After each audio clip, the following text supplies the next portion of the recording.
دا دکان منګه نن د سهار اوږدو روټو نه روټۍ چې موږ اوږدې پخوو د سهار بانګون نه باندې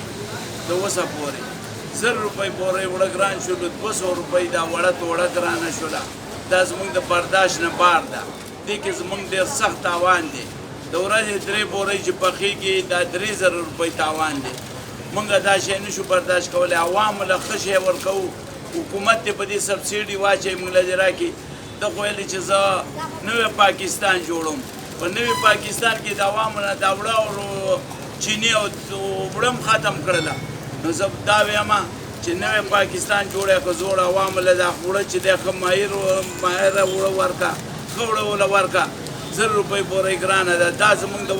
وس نه بار خبره ده دا راته ووایه چې مخکې به وړه په څومره باندې تاسو ته 2.5 منه بورۍ میلاوېده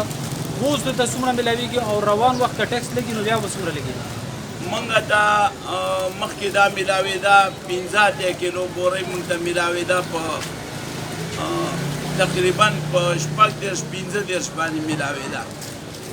ښه کوالټۍ والا موږ ته په 15 میلاوېده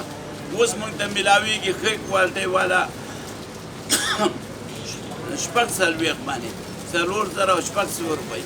توړه به میلاوېده اوس 80 روپۍ اوس موږ ته میلاوېږي 980 روپۍ نو دا زموږ د برداشت نه بار خبره ده موږ یې نشو برداشت کولی زموږ په هر یو دکان کې